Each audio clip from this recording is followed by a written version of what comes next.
What is going on YouTube fitness family? We're back here. It is time to hit some legs, but in addition to that, I'm gonna give you guys so much value in this video. This isn't just gonna be like, oh, workout with Eric. This is going to be a value-driven video for you about how to absolutely explode. Look at that adductor touching damn near down by my knee at this point. We like that, we love that.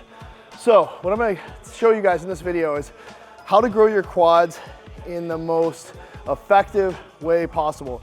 So what I mean by that is we're gonna try to drive as much acute stimulus while reducing joint pain, fatigue, and I am somebody that had the worst knee pain throughout probably my early to mid 20s that I completely eradicated using this style of training. So without further ado, let me stop yapping and show you guys some of the workouts I'm gonna be doing for today's quad-based leg day. Okay, so what we're doing first is a quad-focused low foot placement leg press. One of the biggest things I'm gonna implore you guys to get is some $10 fucking yoga blocks from Amazon.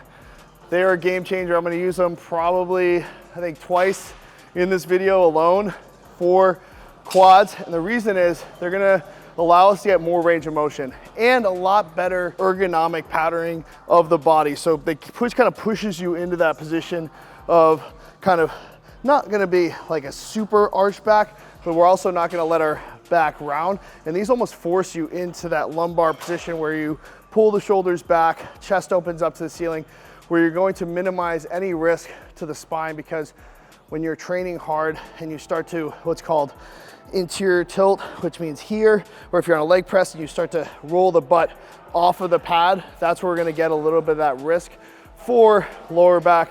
This pretty much eradicates that. So I'll show you guys how to set it up. I usually set it up about 4 to 5 inches away from where your butt pad would be. So it's not gonna be completely at the very bottom. It's gonna be slightly above that. Second thing is gonna be foot positioning. So wherever you're most comfortable, it's also gonna be based on height. This isn't gonna be the same for every single person. If you're shorter, you're actually gonna be able to put your feet lower. If you're taller, probably gonna need a little bit higher up. So I'm right in the middle. What I wanna do is have feet about shoulder width. I don't wanna be, a lot of guys will be super wide. You're gonna start getting in the adductor with that. You're gonna start getting a lot more glute engagement as well. What I wanna be is not gonna be like feet together, but right about where my armpits would be if I were to draw a line straight down to my knees. I like to go just about neutral toes, so I don't like to point them so far out, because then you're, again, gonna get a ton of adductor activation, which isn't terrible, but you're also getting a ton of glutes. Also not terrible, but not the goal of this exercise. So what I'm gonna do is get a nice, slow, eccentric load. Knees are gonna drive slightly outside of the body. Try to keep those feet completely connected. Try not to let the lower back come off of those blocks. And I get it. This is an immense level of mobility that took me years to get to, and like, this is comfortable for me with this much weight. Everybody asks, is this from doing stretching every single night? No, this is just literally from exercising this level of range of motion day after day, week after week when I train my legs. And I wouldn't say day after day, but twice a week, every single week, I drive for this range of motion inside of my leg training, and this has now become extremely comfortable. And that's what's eradicated a lot of the knee pain. So you can see, slow eccentric load, nice arch back, chest open to the ceiling, exposing those quads to tension. Nice big stretch at the bottom. I like to pause in the stretch, get the milk that stretch position, and then drive out. So the most hypertrophic position is actually the stretch position. And the most stretch we're gonna get is as the angle of those levers, at this point the knees is going to be at its smallest, which is gonna give us the most stretch through the top of our leg, which is our quads. So that's why I'm gonna milk that stretch position, and I'm gonna spend very little, if no time at all, in that fully locked out position at the top of the rep. I also know I have very good ankle mobility, but a lot of times I'm using some Vans here, flat bottom shoes, but if you guys want, you can use Olympic lifting shoes that'll allow you to get a little more range of motion without having those heels come off the foot plate, and it kind of helps with that ankle mobility problem. For me, I don't really struggle with that, so I'm fine using regular flat bottom shoes, but I know for a lot of people it's super helpful. Starting out, don't feel like you need to hold that stretch. For me, training is as therapeutic as it is hypertrophic. What I mean by that is what I was speaking to earlier with the joint health. For me, people see my videos like, you don't need to do that, bro. That's dumb. Like, you're limiting your hypertrophic capacity. I'm like, okay, well, training for me is as much about building muscle as it is about keeping myself healthy long-term so I can come back week after week, month over month, and still be able to train this hard. So, sure, granted, watch this. Like, I could do this all fucking day long. Like, anybody come at me, put fucking 10, 12, 15 plates on, I can do that. So yes, while I could use heavier weight and slang and bang it, I'm here to keep myself in this game for as long as possible, help you guys stay in the game for as long as possible, and still get that maximum hypertrophic capacity. So there's different ways to skin a cat. Not to say that other way is bad, not to say well, this is the best way. This is what works for me.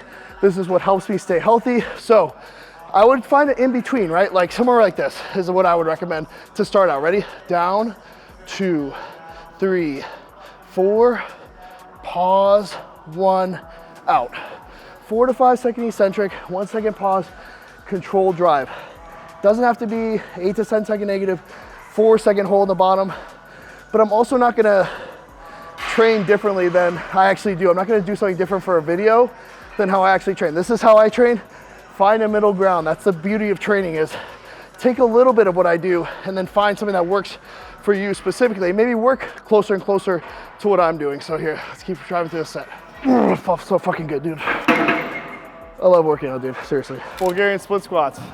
I know you're gonna be upset about this, but hear me out. Don't click off the video quite yet. What we're trying to do is drive as much stimulus into the quad in that stretch position. So we're not just gonna do regular Bulgarians. We're gonna go foot placement close in and elevated. What that's gonna do is allow us to focus more in that stretch position than in that lengthened position. Or sorry, lengthened position more in that contracted position. If we did more of a forward lean and front foot forward more, we're gonna get a little bit more glutes. I've got enough glutes as is. So what we're gonna do here, we're gonna place this box in front, and I usually use a bench, but since I want to face out and show you guys the form, I just used another soft box in here. So front foot's gonna be elevated here. We're gonna kick up, find that back box, chest nice and proud. We're gonna go slight knee over toe, find the most stretch position possible comfortably, go up to about 75% of the way, and then right back down. We wanna have about 80% of our weight in that front foot.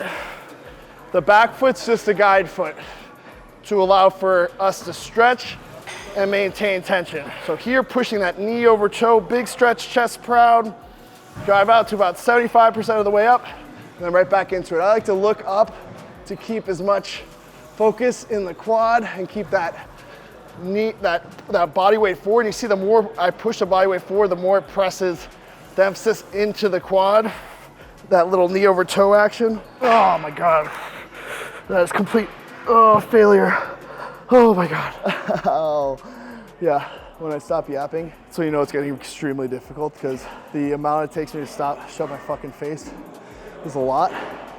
So you know that's a lot. So, okay, here we go. Next exercise. We're gonna do stretch bias quad extension. So we're gonna put the seat all the way back. I'm gonna put these same cute pink yoga blocks at the very edge. So the way I set these is I set one at the edge right over like that. I use whatever side of the quad extension there is. I match the other one, stick the other leg under, and we are in. So as you can see, before I even start my first rep, when I sit back, there's already tension in the quads. So as you can see, when I push down, pull my butt down, it's already off the rack. Even though with my mobility, it's already lifting off. So what I do is pull my butt down using my hands on those inside handles. I'm gonna drive up, nice hard drive, big squeeze at the top, slow eccentric load, pulling the butt down, maximizing stretch underneath, all the way under, reach, drive up, big squeeze. I'm not holding a isometric hold at the top for 2, 3, 4 seconds. We're getting a nice hold so I can control the negative. So up, just enough of a squeeze, 1 second, to then control the negative from the very top. Because what I see a lot is drive up and they'll start to fall in and you'll lose that first 20, 30, 40% of that eccentric by basically getting to the top and letting it fall halfway down. Big squeeze. So eccentric pulling, you see like literally my arms are flexed because I'm pulling myself down so hard through the seat. So, oh my God, ow. Whew, shit. So what I'll do is I'll kind of like halfway stand up. I've taken that set to failure. That was my first set. I'm gonna just kind of sit in here so I don't have to completely reset. Quads are still literally on fire. I'm gonna wait for about 45 seconds. So it's a little bit of a myo set where if you have limited time, this is great because you're not letting lactic acid completely run out of the quads. That pump's staying in there. You can see how they're still so full. Trying to find a comfortable position. There's not really one here when you're just kind of letting that burn sit in there. So you can just leave your legs locked. For me, the burn is just too insane when I do that. But wait about another 15 seconds, hop right into the next set. Another failure set, 3 to 4 of these, and you're out of here. So hop into the second one, probably get maybe 2 or 3 fewer reps than I did last set, which is totally fine. Because what we're shooting for is proximity to failure. Your muscles don't know if you did 8 reps, 12 reps, 15 reps, or 4 reps.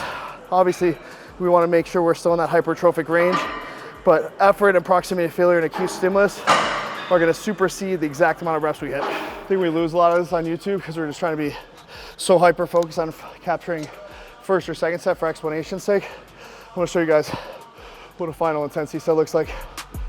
Ugh. Come on.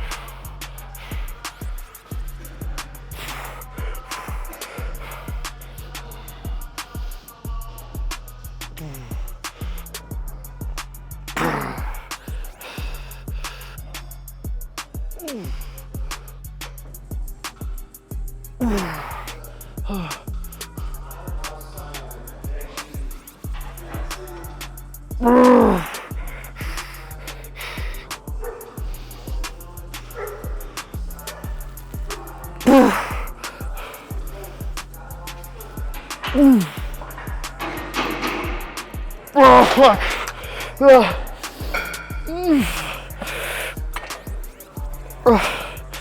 Fuck, dude.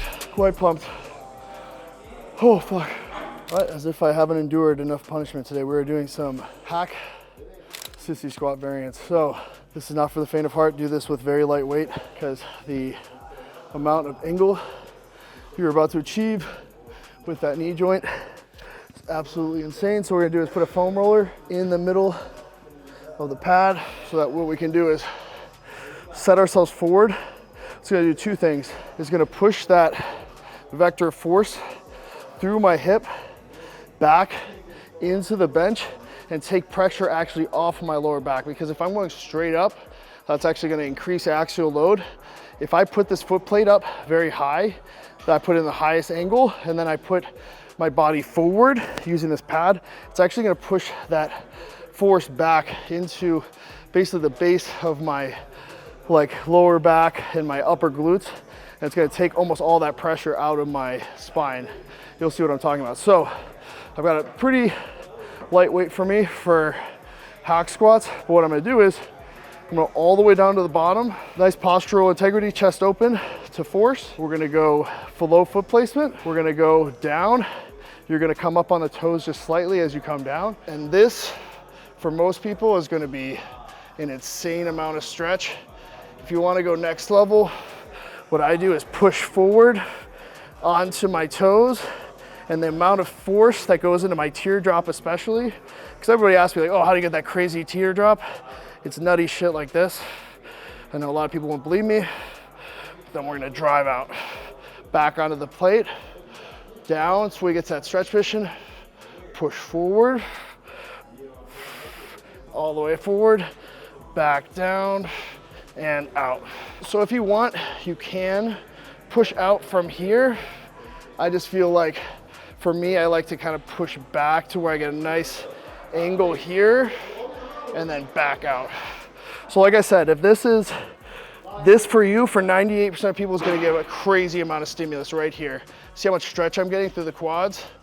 I'm getting very minimal pressure on the lower back, because you see how my lower back actually has space away from the pad. It's pushing that force into my upper glutes. And it's taking it completely out of my spine, which for me feels terrific, just because, especially when you go heavy weight and your shoulders are back, it's gonna put a lot of pressure straight down through your spine. So again, it's okay to lift up on the toes slightly here. Nice big stretch. Sink it and out. All right, pretty nutty pump there, but also just completely front line, just completely cramped from like here, adductors, abs, all the way down to my like hip flexor. So either I'm dehydrated or need some more electrolytes, but let's just see how this is looking here.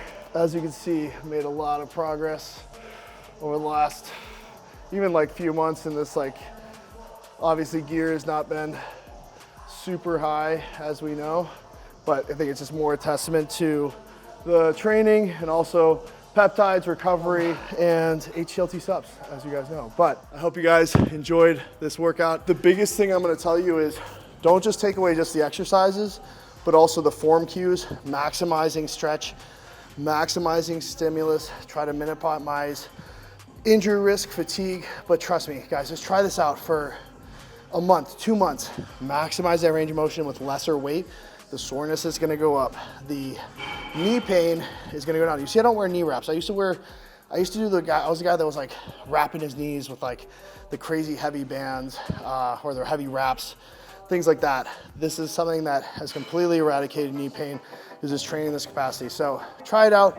Don't do it exactly like me. Just try to take 1 or 2 tips and see how it works for you. Without further ado, I will see you guys on the next video.